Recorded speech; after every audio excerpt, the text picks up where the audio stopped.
복음의 기초 7장 하나님 나라의 공동체 교회라는 제목으로 오늘도 말씀을 좀 나눠봤으면 좋겠습니다. 내일 춥습니다. 내일 최저 기온이 영하 7도고 최고 기온이 영하 3도라고 되어 있더라고요.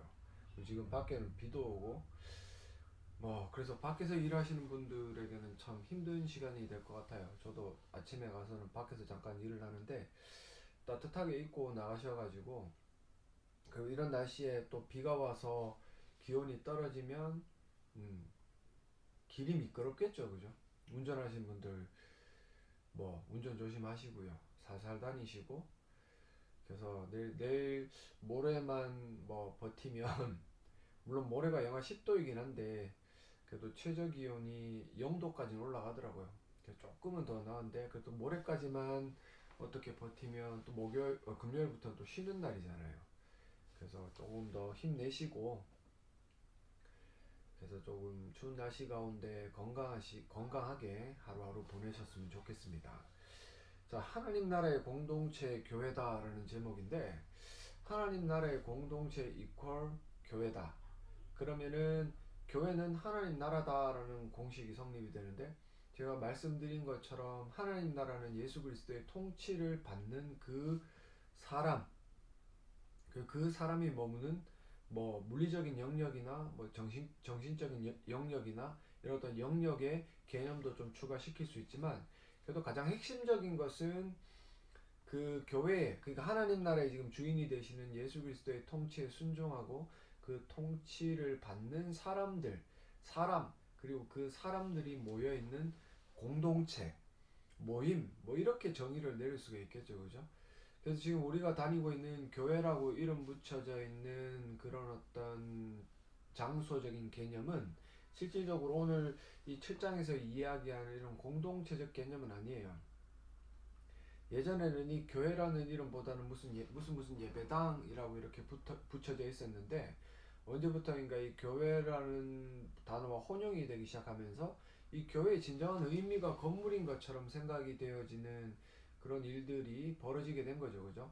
근데 교회의 머리가 예수 그리스도고 그의 몸된 교회라고 하는 그런 어떤 수식어들을 우리가 참고해보고, 또한 하나님 나라의 공동체 교회라는 것들을 조금 참조해 본다면 결국 예수님의 통치를 받는 사람이 교회라고 이야기를 할 수가 있겠죠, 그죠? 물론 이게 신학적으로 편의적으로 교회라고 이야기를 하면 크게는 공동체적인 의미도 있고, 그 건물로 지어진 그런 의미도 있고, 모임이라는 의미도 있고, 그리고 사람이라는 의미도 있기는 하나, 핵심적인 것은 예수님의 통치를 받는 사람이고 그 사람들이 모여있는 공동체.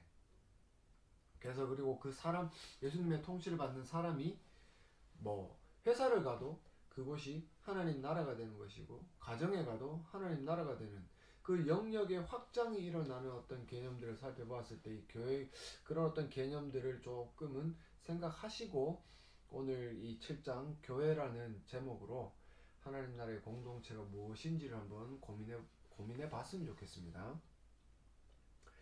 자, 우리 신자들은 그리스도 안에서 모든 복을 누립니다. 지난주에 우리가 살펴봤던 것처럼 그리스도와의 연합, 그래서 그리스도로부터 오는 모든 좋은 것들을 받아 누리는 것, 그래서 그리스도와의 연합이 되었으면 그분의 말씀에, 그분의 통치에 순종하는 것, 이게 참된 복이다라는 것들을 제가 말씀을 드렸어요, 그죠? 그래서 복이라는 개념에 세속적인 것들을 자꾸 갖다 붙임으로 하나님께서 우리에게 주시고자 하는 진정한 가치의 복들을 훼손시키지 말았으면 좋겠습니다. 믿음으로 그리스도와 연합했기 때문입니다. 성경은 우리같이 그리스도 안에 있는 자들을 하나님의 백성이라고 불러요. 왜 그러냐면 그리스도 안으로 우리들을 부르신 이가 하나님이시기 때문에, 그리스도 안에 있다라는 말은 제가 에베소서를 강의하면서 말씀을 드렸지만 은혜로 부름을 입은 자, 그리고 은혜로 거듭난 자, 예수 그리스도를 믿게 된 자, 그래서 그리스도와 연합이 된 자, 그런 어떤 이런저런 개념들을 생각하고, 그리고 태초에 아담과 하와가 그랬던 것처럼 하나님의 통치에 순종하는 자들, 그래서 하나님의 백성이다. 백성이라는 말은 하나님 나라에 사는 사람들이라는 의미가 되겠죠, 그죠? 그래서 2차 저차 다 조합을 해보면 하나님의 백성이라는 얘기는 하나님 나라 안에 거하는 자, 그 하나님 나라 안에 거하는 자는 여기 이 방금 읽어줬던 본문에 나오는 것처럼 그리스도 안에 있는 자, 그리스도 안에 있다라는 말에 또한 이면적 의미는 그리스도의 통치 가운데 거하는 자, 기타 등등 여타 등등 많은 의미가 이렇게 동일하게 쓰여져요. 그래서 이런 어떤 의미들이 등장을 하면 이것이 통치의 개념으로 나에게 통치의 개념으로 다가오는구나 라고 이렇게 이해를 하시면 되겠죠. 그죠? 하나님 나라에 들어가 주님의 통치를 받는 백성이라는 것입니다. 말씀드렸죠. 하나님 나라 안으로 들어가 주님의 통치를 받는 하나님 나라의 백성. 우리가 흔히 사용하는 구원이란 말은 사탄의 나라에서 건진받아 하나님 나라로 옮겨진 것을 의미합니다. 참조 본문은 골로새서 1장 13절 한번 보시면 되고요. 이렇게 하나님 나라에 들어간 구원은 그리스도와 연합했기 때문에 누리는 은혜입니다. 그래서 하나님 나라에 들어간 구원이라는 것, 즉 하나님 나라의 백성이 된 것은 그리스도와 연합했기 때문이고, 그리스도와 연합의 가장 첫 출발이 되는 것이 성령 하나님께서 우리를 거듭나시게 하는 사역이죠.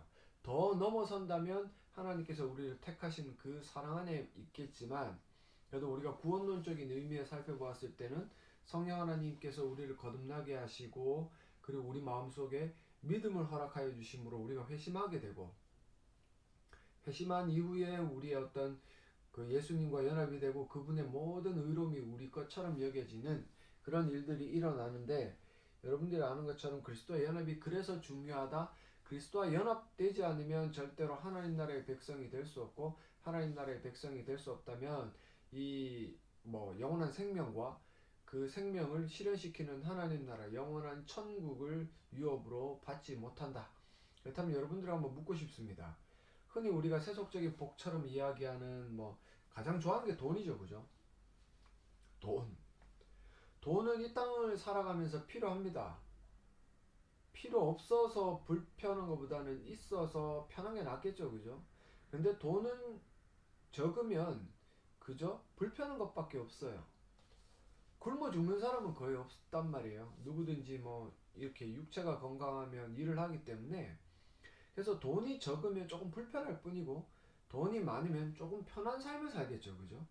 근데 사람들은 마치 그 편한 삶이 하나님께서 주시는 복이라고 생각을 하고, 그 편한 삶을 위해서 돈을 벌기 위해 수단 방법을 가리지 않으면서 하나님의 이름에 먹칠을 하고, 하나님 나라가 아니라 사단의 나라에 여전히 거하고 있음을 드러내고 있는데, 이 땅에서의 우리의 평균 연령이 지금 80세까지 올랐다 어떠고 저떠고 말은 많지만, 예를 들어 1000년이라도요. 1000년을 이 땅 가운데 산다 칩시다. 1000년을 떼부자로 살다가 지옥 가겠습니까? 아니면 1000년을 가난하게는 아니더라도 평범하게 살다가 천국 가시겠습니까? 천국이라는 개념, 천국이라는 곳에 우리가 들어가면 시간의 개념은 사라지게 되어 있습니다. 왜 그러냐면 그 이후에는 영원이라는 어떤 개념이 우리의 삶들을 지배하기 때문에, 영원이라는 개념 앞에 시간은 무용지물이에요. 시간은 아담과 하와가 죄를 짓고 난 이후에 종말을 향해서 틱톡 틱톡 움직이게 된 거죠. 그죠? 그래서 여러분들이 무엇이 더 중요하고 어디에 무게감을 둘 것인지를 선택을 하고 고민을 해봐야 됩니다. 정말 이 한시적이고 일시적인 이 땅에서의 삶 가운데 모든 것들을 투자하면서 하나님을 등한시할 것이냐, 아니면 영원한 하나님 나라 가운데 모든 걸 투자하면서 이 땅을 등한시할 것이냐. 그럼 이렇게 이야기하실 분들도 있어요. 둘 다는요. 둘 다 주시면 좋죠. 근데 제가 한번 말씀을 드릴게요. 돈을 많이 주셨어요. 그럼 그 돈 갖고 뭘 해야 됩니까? 여러분들 배를 불려야 됩니까? 여러분들 뱃속에 콜레스테롤 집어넣어야 돼요? 아니면 여러분들 집에 냉장고에 2대, 3대 뭘 잔뜩 집어넣어 놓고 있다가 나중에 싸그리 다 갖다 버리라고 그렇게 돈을 주신 겁니까? 아니죠. 하나님을 사랑하는 방법, 교회를 섬겨야 되고요. 이웃을 사랑하는 방법, 구제해야 됩니다.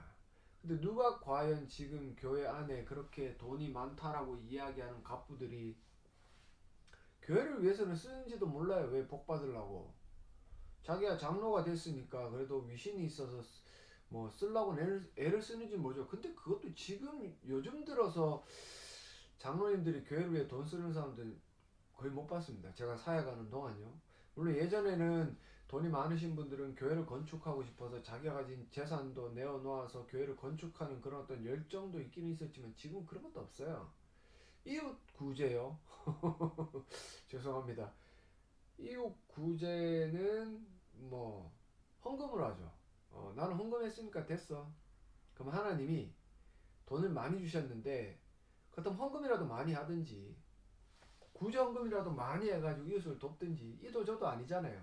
그러면 하나님께서 너 하나님의 백성이 되었고 내가 많은 돈을 주었으니까 그 돈으로 네 배만 불리고 잘 먹고 잘 살아라. 그게 우리가 믿는 하나님입니까? 우리를 구원하기 위해 독생자 예수를 보내셔서 죽이시기까지 우리를 사랑했는데 정말 그렇다라면 우리를 죽이시기까지 사랑했고 그런 방법이 옳다라면 예수 믿는 자들 모든 자들에게 다 갑부를 만들어 줘야 돼요. 그러면 모 목사가 이야기했던 것처럼 예수를 잘 믿으면 부자가 되는 게 맞아요. 만사형통하는 게 맞단 말이에요. 근데 역사적으로 그렇게 예수를 잘 믿는 사람들이 잘 사는 사람들이 크게 많지는 않았습니다. 바울도 그 모든 부귀영화를 갖다 버렸죠. 그죠? 베드로를 비롯한 12제자도 힘든 상황 가운데 그렇게 힘들게 살다가 순교했습니다. 그렇다면 과연 하나님께서 우리에게 요구하신 것이 무엇이냐? 재물이 많을 수도 있죠. 많이 열심히 살고 하나님께서 복을 주시면 그쪽으로 무언가 복을 주셨다라면 돈을 많이 벌 수도 있습니다. 근데 그 돈을 어떻게 쓰는가에 따라 그 사람이 진짜 하나님의 복을 받아 누리는 건지 아니면 사단의 복을 받아서 세속적인 복을 누리고 사는 건지 결정되는 겁니다. 여러분들 결정하십시오. 돈이 많다고 해서 천국 가는 게 아니라 돈이 많은 사람이 돈을 잘 써야 천국에 가는 하나의 증거가 되는 거죠. 그죠? 왜? 그가 이웃을 사랑하라는 예수님의 그 말씀에 예수님의 통치에 순종하는 믿음이 있다라는 걸 증명하니까 그 돈을 가지고 이웃을 구제하고 섬기는 거죠. 그래서 이런 어떤 측면에서 도대체 진짜 복이 무엇인가를 한번 고민해 보시고 교회 공동체라는 것은 그 안에 소속이 되어져 있다. 제가 에베소서의 말씀을 통해서 계속해서 강조하는 게 뭐냐면 다 동일한 성도다라는 것을 이야기하고 돈 많은 사람이 돈 없는 사람, 힘 있는 사람이 힘 없는 사람, 건강한 사람이 약한 사람, 지혜로운 사람이 어리석은 사람을 도와라라고 이야기를 하거든요. 그게 진짜 교회의 모습이고 그게 참되게 성도가 누리는 복 아니겠습니까? 얼마나 놀라운 일입니까? 첫사람이 범죄하여 하나님 나라에서 쫓겨난 이래로 소망이 없던 인류가 왜? 누구도 율법의 행위로 구원 얻을 육체가 없었기 때문에요. 율법은 하나만 지켜서 되는 게 아니고 모든 율법을 하나도 빠짐없이 잠시도 지키지 않으면 안 되니까요. 이런 어떤 소망이 없던 인류가 다시 하나님 나라에 들어갈 수 있게 되었습니다. 하나님 나라고 천국에 들어가게 하시겠다는 하나님의 약속, 창세기 3장 15절에 나오죠. 이 원복음을 여러분들이 명확하게 머릿속에 그려놓고 있어야 됩니다. 하나님의 약속이 그리스도 안에서 성취된 것입니다. 하나님 나라는 이미 임했음. 이 말은 예수님의 통치가 이미 임했다라는 얘기죠. 그죠? 우리 주 예수 그리스도가 재림하실 때 완성된다라는 것은 이 땅에 있는 하나님의 통치, 예수님의 통치를 거부하는 죄인들, 불신자들, 사단의 세력들이 전부 다 심판받아 지옥으로 떨어지기 때문에, 그리고 이 땅 가운데 도래하는 새하늘과 새 땅에는 하나님을 신실하게 섬겼던 하나님의 택함 받은 백성들만 남기 때문에 그제서야 그때 이 하나님의 통치, 예수 그리스도의 통치는 완성이 되는 겁니다. 그런데 하나님 나라의 백성인 우리는 함께 모여 교회에서 신앙생활을 하고 있습니다. 신앙생활 하고 있죠. 예, 신앙생활. 이미 임한 하나님 나라가 교회를 통해 드러난다고 말할 수 있습니다. 교회는 무엇입니까? 교회는 이미 임한 하나님 나라와 어떻게 연결됩니까? 그래서 교회의 어떤 유형적 교회도 교회로 칩니다. 교회론에 보면 이 어떤 유형적인 교회라고 이야기를 하는 파트가 있어요. 근데 그 유형적인 교회라는 게 건물을 가리키는 게 아니에요. 그 부름을 받은 그 무형적인 교회인 예수 그리스도의 통치를 받고 있는 그 사람들이 모여있는 모임 그 자체를 유형적 교회라고 이야기를 하는 거죠. 그죠? 물론 혹자들은 이 건물 이런 것들도 교회라고 이야기를 하지만 제가 생각할 때 이 건물이 교회라면 교회는 뭔가 이상하게 삐걱대고 있다라고 생각을 하시면 돼. 교회는 건물은 아무런 의미가 없습니다. 그렇게 대단했던 성전, 그 유대인 성전도요, 정말 예수께서 말씀하셨던 것처럼 결국은 뭐 다 무너졌죠. 그죠? 하나님께서 말씀하셨던 것처럼 다 무너져 버렸어요.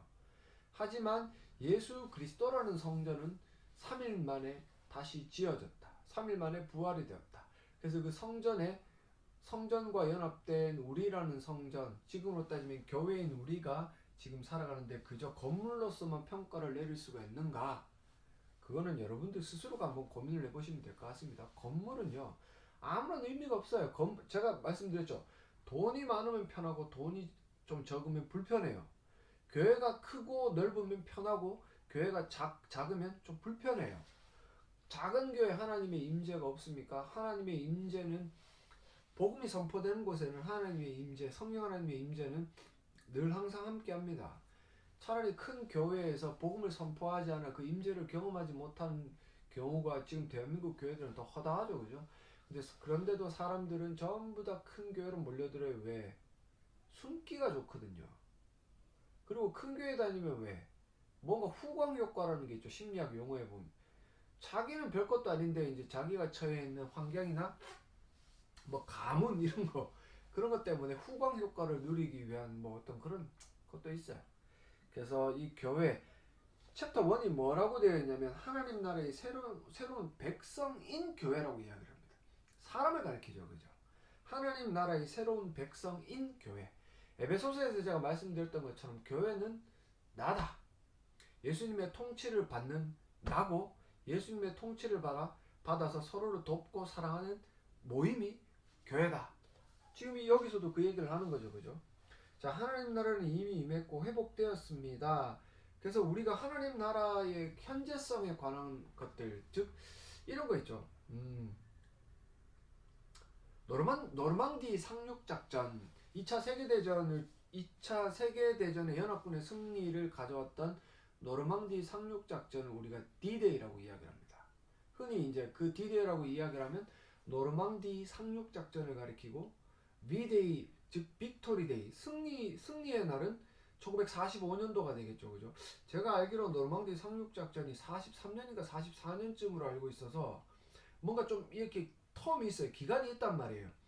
승리의 어떤 도화선에 불을 붙인 것은 D-Day이고 진짜 승리를 거둔 것은 뭐 몇 개월, 뭐 1년 뒤인 1945년 8월달인가 뭐 6월달인가 우리나라가 8월 15일날 광복했지만 6월달인가 그럴 거예요.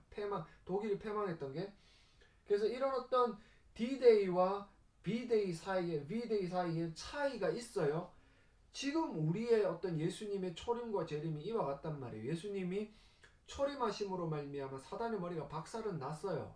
근데 재림에 하실 때까지의 이 기간이 있죠. 얼마가 될지는 모르지만 초림과 재림 사이에 그 시간이 지금 우리가 살아가는 시간이고 하나님 나라가 예수님 이 땅 가운데 오셔서 십자가에 달려 죽으시고 3일 만에 부활하시고 하늘 보좌 우편으로 승천하셔서 다스린 그때부터 이미 하나님 나라는 이 땅 가운데 시작이 됐어요. 왜 그러냐면 예수님의 통치를 받는 물론 그전에도 있었지만 하나님 나라라는 개념으로 신약시대의 교회라는 개념으로 해석을 해본다면 예수님의 통치를 받는 사람이 생겨난 그때부터 예수님이 재림이 오시는 그 순간까지 이 기간 동안 정말로 많은 사람들이 예수님의 통치를 받아요. 그러면은 예수님의 통치를 받는 그 사람이 하나님 나라 백성이고 그 사람이 어떤 있는 유형적이고 무형적인 그런 어떤 영역 자체가 하나님 나라라고 제가 말씀을 드렸잖아요. 그러면은 이미 하나님 나라는 이 땅 가운데 임했지만 아직 완성된 것은 아니야. 요런 어떤 문장이 성립이 되겠죠. 그래서 뭐 이미와 아직이라는 긴장 상태에 있다라고 하나님 나라 신학을 뭐 이야기하는 조지 레드라는 사람이 이야기를 했어요. 그래서 한 번 더 들으세요. 하나님 나라는 예수님이 초림 때 이미 이 땅 가운데 임했지만 아직 예수님 재림이 오실 때까지 아직 완성된 건 아닙니다. 이미 임했지만 아직 완성된 건 아니에요. 왜 이런 어떤 섭리가 있는 겁니까? 그냥 예수님 처음에 오셨을 때 모든 게 정리가 되면 되는데 그랬으면 저라는 존재가 과연 있었을까요? 하나님께서는 지금 그 어린 양의 생명책에 기록된 모든 당신의 백성들이 구원받을 때까지 참으시고 계시는 거예요. 그래서 예수님 재림이 오신다, 예수님이 재림하셨다라면 하나님의 어린 양, 그 어린 양의 생명책에 기록된 모든 자들이 구원을 받았다라는 의미가 되는 거죠. 첫째로는 그런 어떤 하나님의 참으시는 역사, 그리고 택하신 백성에 대한 그런 어떤 사랑이 담겨져 있는 거고, 두 번째로 따지면은 교회가 이 땅 가운데 계속해서 하나님 나라를 확장시켜 나가면서 하나님의 영광을 드러내기를 원하시기 때문에 그렇습니다. 교회라는 뭐예요? 건물이 아니라 나라는 사람이죠. 그죠? 나라는 사람이고 나와 함께 살아가는 저희 집사람이나 우리 아이들, 우리 가정이 하나님 나라예요. 그러면은 이 예수님의 통치를 받는 사람들이 온전히 그 통치에 순종함으로 세상과는 전혀 다른 모습으로 조금은 구별된 모습으로 살아갈 때 이 땅 가운데 하나님의 영광이 계속해서 드러납니다. 근데 과연 지금 자칭 성도라고 주장하는 사람들의 그 삶을 통해 하나님의 영광이 드러날지는 참으로 미지수입니다. 자, 우리 주 예수 그리스도의 십자가 사역으로 사탄의 나라는 무너져가고 있으며, 왜? 사탄의 머리가 박살이 났기 때문에 아직 죽지는 않았습니다.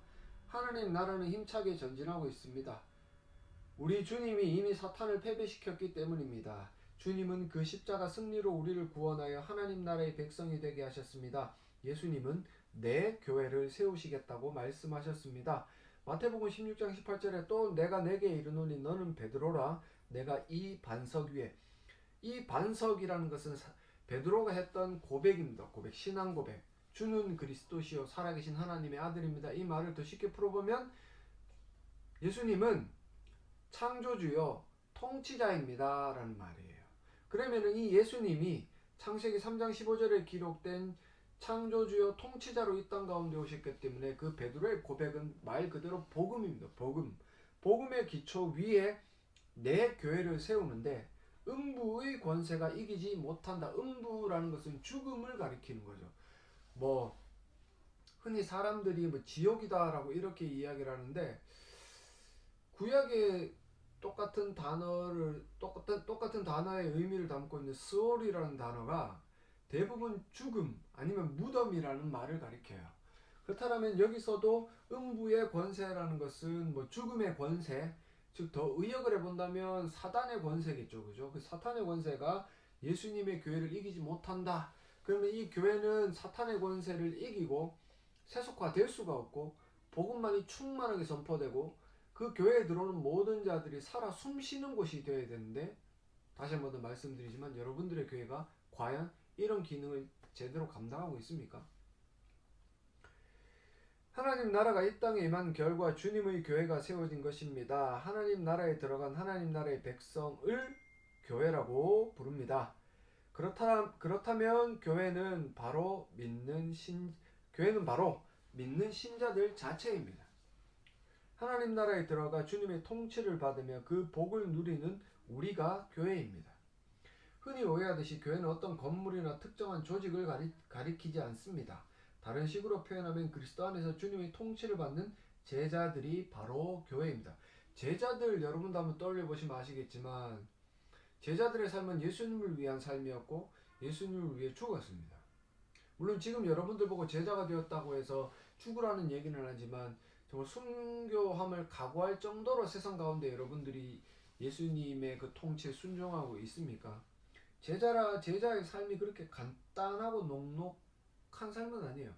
참으로 힘들고, 어떻게 보면 예수님 말씀하셨던 것처럼 좁은 문을 지나서 좁은 길을 걸어가는 참으로 힘든 그런 어떤 삶이 될 수도 있는 거죠. 우리 믿는 사람들이 교회라면 교회의 본질에 대해서 더 알아야 합니다. 교회는 어떤 존재입니까? 교회는 그리스도 안에서 어떤 모습입니까?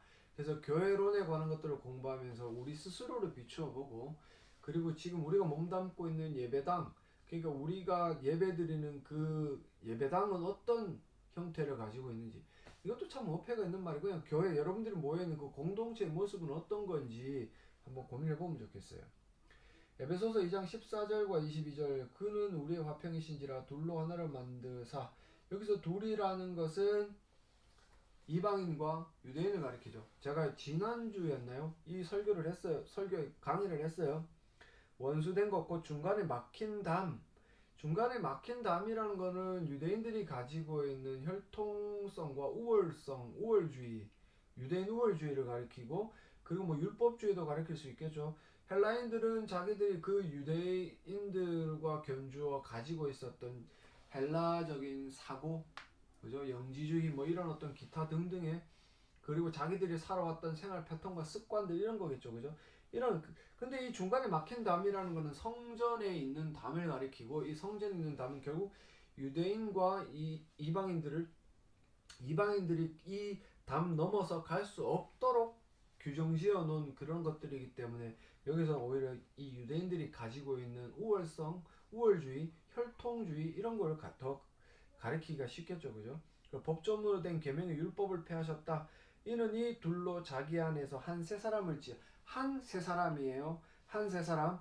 그리고 이 계명의 율법이라는 것은 율법으로 유대인들은 이방인들보다 자신들이 우월하고 더 낫다라는 것을 주장하는 그 뒷받침하는 근거가 되기 때문에, 예수님은 이런 모든 것들이 쓸모없음을 십자가를 통해 보여주셨고, 그래서 이 십자가를 믿는 자들은 이런 어떤 우월주의나 율법주의, 뭐 공로주의 이런 것들로 다른 사람들보다 높이 서려는 욕심을 가지지 않는다는 거죠. 왜 그러냐면 예수님을 믿고 구원받은 모든 자들이 한 세 사람이에요. 하나의 새로운 사람이 된 거죠, 그죠? 화평 이런 단어 나옵니다. 또 십자가로 이들을 한 몸으로 하나님과 화목하게 하려 하심이라. 원수된 것을 십자가로 소멸하였다. 여기를 보면 16절에는 하나님을 사랑할 수 있는데 방해되는 죄라는 요소를 예수님이 제거하셨고, 14절과 15절에는 이웃을 사랑하는데 방해가 되는 이런 어떤 우월주의, 우월성을 드러내고자 하는 이런 인간의 모든 죄성들을 제거하셨음을 보여주시는 거죠. 17절에 또 오셔서 먼데 있는 너희에게 평안을 먼데 있는 이방인 너희에게 평안을 전하시고 가까운 데 있는 유대인들에게도 평안을 전하셨으니, 이는 그로 말미암아 우리 둘이, 이방인과 유대인 우리 둘이, 교회 보면 여러분들 옆에 있는 형제 자매들이 한 성령 안에서 아버지께 나아감을 얻게 하려 하심이라. 그러므로 이제부터 너희 이방인들은 외인도 아니요 나그네도 아니요 오직 성도들과 동일한 시민. 왜? 하나님 나라의 백성이 된 거니까. 그리고 하나님의 권속, 하나님을 아바 아버지라 부르니까. 너희는 사도들과 선지자들이 터 위에 세우심을 입은 자라. 그리스도 예수께서 친히 모퉁이 돌이 되셨느니라. 이 벽과 벽을 잇는, 건물과 건물을 이어주는 그런 모퉁이 돌이 되신 예수 그리스도, 그와 연합이 되어서 건물마다 서로 연결하여 주 안에서 성전이 되어져 가고, 그죠? 너희도 성령 안에서 하나님이 거하실 처소가 되기 위하여 그리스도 예수 안에서 함께 지어져 가는, 수동태 진행형. 교회는 발전해야 된다. 교회는 함께 성장해야 된다. 그런데 누구는 정말 지혜가 없어서 어리석어서 그 믿음이 성장하지 않고, 어떤 사람은 똑똑해서 믿음이 성장하고 있는데 그 똑똑한 사람이 그냥 놔두고 보고만 있다.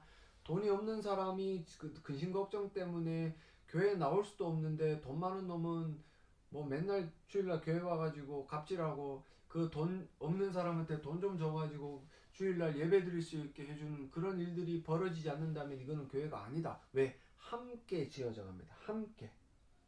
21절에도 보면 주 안에서 성전이 되어가고 너희도 성령 안에서 하나님이 거하실 처소가 되기 위하여 그리스도 예수 안에서 함께 지어져 간다라고 분명히 이야기를 하기 때문에, 누가 혼자 독보적으로 그 신앙이 날로 성장한다고 해서 예수님이 절대로 그 신앙을 기뻐하지 않습니다. 특별히 목회자들 정신 차려야 됩니다. 뭐 대단한 신앙을 가지고 있는 것처럼 착각하지 말고 성도들과 함께 성장해 나갈 수 있도록. 왜? 목사 당신도 성도예요. 당신도 성도란 말이에요. 함께 지어져 가야 돼요. 뭔가 특별한 게 있습니까? 목사라고 해서. 제가 목사였지만 별로 특별한 게 없어요. 저도 뭐 똑같은 인간이요. 물론 제가 부족하기 때문이겠죠. 제가 많이 세속적이고 부족해서 그래요. 그러니까 여러분들도 착각하지 마시고 함께 지어져 갈 수 있도록 애를 썼으면 좋겠습니다. 그게 교회라고 에베소서에 사도 바울이 이야기를 하거든요. 1번, 믿음으로 하나님 나라의 새로운 백성이 된 신자들을 교회라고 합니다. 성경은 교회가 어떤 존재로 만들어졌다고 합니까? 14절은 뭐라 그래요? 둘로 하나를 만드사. 어떤 존재로? 둘로 하나, 둘로 하나. 분명히 머리에 넣고 계세요. 이것은 죄로 말미암아 분열되고 서로 반목하는 죄인들이 어떻게 되었다는 의미입니까? 하나가 되었다라는 말은 이제는 그 사람들 정말 물론 그렇다고 해서 개인의 개성이나 어떤 특징들이 다 똑같이 바뀌었다는 걸 의미하는 거 아니에요. 왜 그러냐면 정말 개성 많은 다른 사람들이 많이 모였지만 그 사람들이 예수 그리스도를 머리로 두고 있기 때문에 한 세 사람이 된 거예요. 물론 그 안에는 서로 다른 어떤 살아오던 습성과 이거는 그대로 남아있지만 예수님이 머리이기 때문에, 이 말은 예수님의 통치를 받기 때문에 내가 가지고 있는 부분이 저 사람과 다르다고 해서 내가 내 거를 고수하고 고집하는 게 아니라 예수님이 그때는 뭐라고 말씀하시겠어요? 너 양보해라. 너 절제해라. 그러면은 예수님의 통치를 받으면 어떻게 돼요? 양보하고 절제하는 거죠. 그럼 그 상대방도 마찬가지입니다. 그래서 원래대로라면 인간은 갑질의 동물이에요. 조금만 있어도 남들보다 우월하고 싶고 갑질하고 싶고 잘난 체 하고 싶단 말이에요. 근데 그래서 서로 간에 반목이 생기고 시기 질투가 일어나고 서로 싸우는데, 이런 존재들이 왜 그러냐면 사단이 나 스스로가 주인이 되게끔 나의 머리가 되도록 해서 내 마음대로 살게 한 거예요. 나 중심성을 가지고 살게 한 거예요. 근데 성령 하나님께서 우리를 거듭나게 하심으로 새로운 피조물이 되게 하심으로 예수님의 통치를 받게 된다면 내 머리가 나의 주인이 아니라 예수님이 나의 주인이 되심으로 잘 되지는 않겠지만 예수님께서 요구하시는 대로 삶이 바뀌어져 간다면 당연히 둘이 한 몸을 이룰 수가 있는 거죠. 그래서 잘 생각하셔야 돼요. 부부가 결혼을 했어요. 부부가 결혼한 게 아니고 두 남녀가 결혼해서 부부가 되었습니다. 그럼 이 두 사람이 처음에는 안 맞아요. 그런데 살아가면 살아갈수록 예수 그리스도를 믿고 예수님을 머리로 두고 있다면 그 두 사람은 맞춰져 갑니다. 왜? 어떨 때는 예수님이 남편을 질책하고 조금 바꾸어 놓으시기도 하고, 어떨 때는 그 아내를 바꾸어 놓으시기도 하는 그런 일들을 성령을 통해 하시기 때문에 맞아 떨어져 가는 거예요. 그래서 하나가 될 수 있는 그런 어떤 일들이 일어난다. 왜? 죄인들로서 자기 자신이 중심이 되었던 사람이 예수님이 머리가 되어 하나님 중심으로 바뀌었기 때문에 예수님의 통치에 순종하여 자기의 어떤 모난 부분, 잘못된 부분이 수정되기 때문이다 라고 이해를 하시면 됩니다. 만약에 그게 잘 안됩니까? 기도하십시오. 그 수밖에 없습니다. 자, 이번에 예수 그리스도를 믿는 사람들은 그리스도 안에서 하나인 교회가 됩니다. 교회는 어떤 곳입니까? 아래 성경 본문을 읽고 교회를 어떻게 설명하는지 말해 보십시오. 자, 한 세 사람. 제가 이 존재적인 개념은 아까 전에 말씀을 드렸어요. 그죠? 예수님이 통치자가 되셔서 새로운 사람이 되었는데 하나다라는 것은 우리를 다스리는 그 예수님이 한 분밖에 없기 때문에 그래요. 그 예수님의 통치에 순종하는 자들의 그 삶이 바뀌어지고 수정이 되고 좀 점차 더 나아지기 때문에, 그래서 서로를 더 사랑하고 아껴주기 때문에 한 세 사람이 된다. 존재적인 측면은 그런 거고, 16절에 한 몸 유기체다. 십자가로 이 둘을 한 몸으로 하나님과 화목해. 이거 다른 의미가 있습니까? 저는 잘 모르겠네요. 또 십자가로 이들을 한 몸으로 하나님과 화목하게 하려 하심이라. 의인되게 하였다라고 정도까지 볼 수 있을까요? 하나님과 화목하게 된 것은 우리가 죄인이 아니라 의인이 되었기 때문에 이 둘을 한 몸이라는 의인. 왜? 예수님과 연합, 비슷한 해석이겠죠, 그죠? 예수님과 연합이 됨으로 말미암아 예수님의 의로움을 전가받은 우리가 의인이라 칭함을 받기 때문에 한 세 사람인 우리는 하나님과 한 몸, 우리가 한 몸으로서, 왜? 예수님이 머리가 되시고 우리는 몸이니까요. 우리는 지체가 되니까, 그래서 하나님과 화목이 될 수 있는 의인으로 칭함을 받는 그런 어떤 부분이다.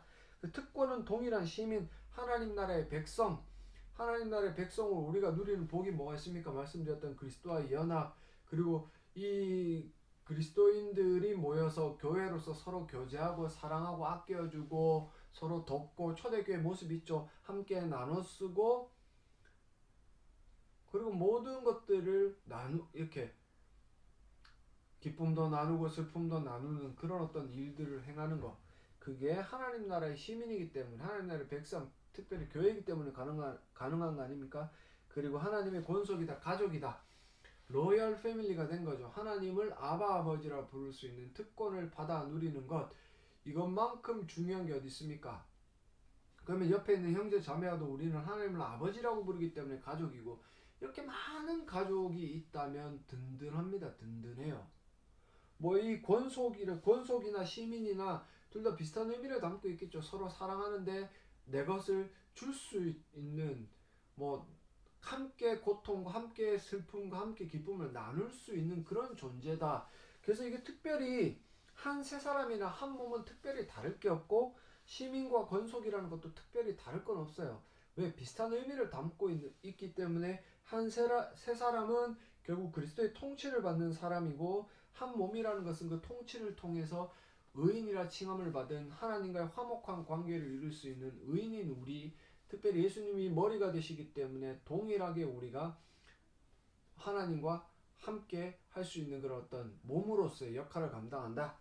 그리고 동일한 시민, 그리고 동일한 시민이라는 것들을 우리가 조금 더 살펴보면, 돈이 많고 적음에, 그리고 뭐 명예가 있고 없음에, 그리고 지혜가 있고 없음에, 많이 배우고 적게 배웠음에 상관없이 우리가 모두 다 시민이다. 하나님 나라의 백성이다.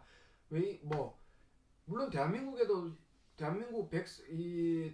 나라에 거하는 모든 시민이면 다 똑같다라고 생각을 합니다. 똑같다라고 헌법에는 기재가 되어져 있고요. 근데 진짜 똑같습니까? 돈 많은 놈이 장땡이죠, 그죠? 갑질하는. 돈 없으면 속된 말로 인간 대접도 못 받는 게 우리나라 아닙니까? 근데 이런 어떤 차별적인 요소가 하나님 나라, 즉 동일한 시민들에게는 없다. 그리고 뭐 가족이라는 개념은 이 가족들끼리 뭐 빌려주고 빌려오고 뭐 그럴 경우도 있겠지만, 보통 뭐 이렇게 다 무료로 주잖아요. 초대교회 성도들의 어떤 삶의 모습들이 이 권속 가족의 모습을 그대로 잘 드러낸 것 같아요. 그래서 그런 부분들을 좀 살펴보시면 되고, 그래서 교회는 함께 한 세 사람으로 지어져 갖고 그런 일들을 가능하게 하기 위해서 서로 도와야 되는데, 지금 여기 나왔던 네 가지의 조건들이 다 종합이 되어서 하나님께서 거하실 처소가 되기 위해서 그리스도 예수 안에서 함께 지어져 가는 곳이다 라고 보시면 돼요. 제가 말씀드렸던 뭐 예수님의 통치를 받기 위해서 어떤 사람은 통치 안에 잘 머물지만, 또 어떤 사람은 그렇지 않은 사람들이 있거든요. 그럼 그 사람들을 도와주고, 그리고 우리가 의인이 되었지만 아직까지도 불의함으로 죄된 삶을 사는 사람들이 많아요. 그런 사람들을 또 바른 길로 이끌어 줄 수도 있고, 동일하기 때문에 제가 말씀드렸던 가족이기 때문에 우리에게 많이 가진 사람은 적게 가진 사람을 도울 수도 있는, 그게 진정한 교회의 모습이다 라고 말씀을 드릴 수 있겠어요. 자, 3번, 예수 그리스도와 교회의 관계를 나타내는 또 하나의 표현이 있습니다. 바로 교회의 머리는 그리스도시며 교회는 그리스도의 몸이란 표현입니다. 즉 예수 그리스도는 교회를 다스리는 주님이십니다. 교회의 머리가 된다는 얘기죠. 제가 얼마 전에 말씀드렸죠. 머리가 이 손보고 주먹을 쥐라고 시키면 주먹을 쥡니다. 발로 이렇게 차라 그러면 발을 차요. 근데 머리가 너 발 차 그런데 주먹을 이렇게 누르면 이건 오기능이 생기는 거죠. 그죠? 머리가 뭐 이렇게 발로 걸어가라 그러는데 물구나무 서서 걸어간다면 이것도 분명히 오기능이 일어난 겁니다.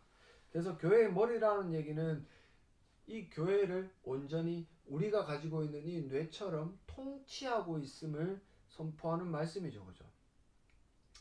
즉 예수 그리스도는 교회를 다스리는 주님이십니다. 또한 주 예수 그리스도는 교회를 충만하게 하시는 분이십니다. 그렇다면 교회의 신자들은 교회로 살기 위해 주 대신 예수 그리스도께 어떻게 행해야 합니까?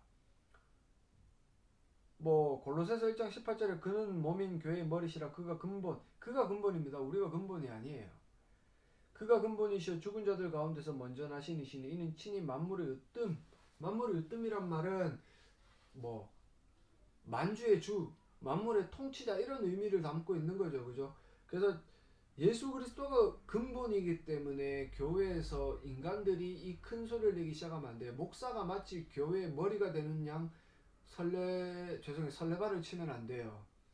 장로가, 돈이 많은 장로가 교회의 주인이 되는 것처럼 나서서도 안 됩니다. 왜? 교회의 주인은 예수 그리스도 한 분밖에 없기 때문에 그래요. 그래서 이 성경에 나와 있는 예수님 말씀, 그리고 신구약을 통틀어서 예수님의 그 가르침이 담겨 있는 모든 복음의 말씀이 우리에게 선포된다면 내 의지나 내가 하고 싶은 어떤 욕망에 위배된다고 하더라도 내 것을 꺾어야지 그리스도의 통치를 거부하면 안 되는 거죠. 그죠? 그래서 교회는 제가 말씀드린 것처럼 제 머리가 제 이 수족 보고 시키는 대로 행하는 것처럼 교회 머리신 예수 그리스도가 지체인 우리들에게 이렇게 하라고 시키면 그대로 해야 됩니다. 그렇게 안 하면은 둘 중 하나죠. 뇌가 고장이 났든지, 그렇게 하지 않는 그가 이 예수 그리스도의 몸된 지체가 아니라는 거죠. 더 쉽게 말하면 성도가 아니라는 걸 가리킵니다. 둘 중 하나예요. 만약 예수님이 잘못된 겁니까? 예수님이 오류가 있는 분이에요? 절대로 아니죠. 우리가 믿는 예수님은 하나님이시고 절대로 오류가 없는 분이고 전능한 분입니다. 그러면 하나죠. 이 예수님의 통치를 거부하고 순종하지 않는 사람은 예수님의 몸된 교회가 아니라는 겁니다. 그럼 어느 정도입니까? 라고 물을 수 있겠죠. 어느 정도 불순종해야 됩니까? 여러분들 스스로가 가장 잘 알 겁니다. 아마 여러분들 스스로가 가장 잘 알 거예요. 제가 이제껏 이렇게 강의하는 모든 내용들을 들어보시면 알 거예요. 어떤 부분에 대해서는 타협을 하고 있는 부분이 있어요. 아, 나 이런 거 하기 싫어요. 대신에 내가 이거 할게요. 그건 불신앙입니다. 정말 하려고 애를 쓰다가도 못하는 건 어쩔 수 없지만, 아, 나는 이거 정말 못하겠어요. 나는 저 사람 절대로 사랑할 수 없어요. 대신에 저 이거 할게요. 이렇게 말을 하면 그 사람은 불신자예요. 왜? 이거 할게요 라고 이야기를 하면서 하기 싫은 거를 상쇄시켜버리는, 그러면 예수님의 말씀이 먼저가 아니라 자기의 욕망이 먼저가 되는 사람이죠. 그죠? 그래서 그런 어떤 것들은 자기가 가장 잘합니다. 근데 어떻게 보면 가장 잘 모르기도 하죠. 왜? 성령께서 가르쳐 주셔야 알 수 있기 때문에 그래요. 그래서 교회 모습들이 현재 이런지도 몰라요. 저렇게 딱 보면 저 사람 불신자인데 자기는 신자인 양 살아가고 신자라고 착각을 합니다. 그래서 여러분들이 교회라는 곳이 어떤 곳인가? 결국은 한마디로 따지면 머리 대신 예수 그리스도의 통치를 받는 지체들이다. 그래서 에베소서에 그렇게 한 세 사람 그리고 한 몸이라고 표현을 했고 함께 지어져 간다라고 표현을 했던 겁니다. 그래서 여러분들이 몸담고 있는 그 교회, 여러분들과 형제 자매들이 모여있는 교회라는 공동체가 어떤 모습을 띠고 있는가, 정말 그 초대 교회가 가지고 있던 모습이냐, 여러분들이 정말 그 약한 자들을 위해 애를 쓰고 있느냐, 그건 여러분들이 가장 잘 알고 있겠죠. 그죠? 지금 이 코로나19 사태 이후의 교회의 그런 모습들은 더 잘 드러나고 있는 것 같아요. 그래서 이 말씀을 통해서 한번 고민해 보시고, 특별히 내일 날씨 춥다고 말씀드렸습니다. 따뜻하게 입고 가시고, 그래서 감기 걸리지 않으시고, 그리고 제가 목요일쯤 특별한 일 없으면 금요일이라도, 목요일 하는데 좀 특별한 일이 있으면 금요일 다시 이 7장 두 번째를 다시 녹화를 해서 완전히 교회가 무엇인지에 대한 교회론을 더 자세히 공부했으면 좋겠습니다. 그때까지 몸 건강히 잘 지내십시오.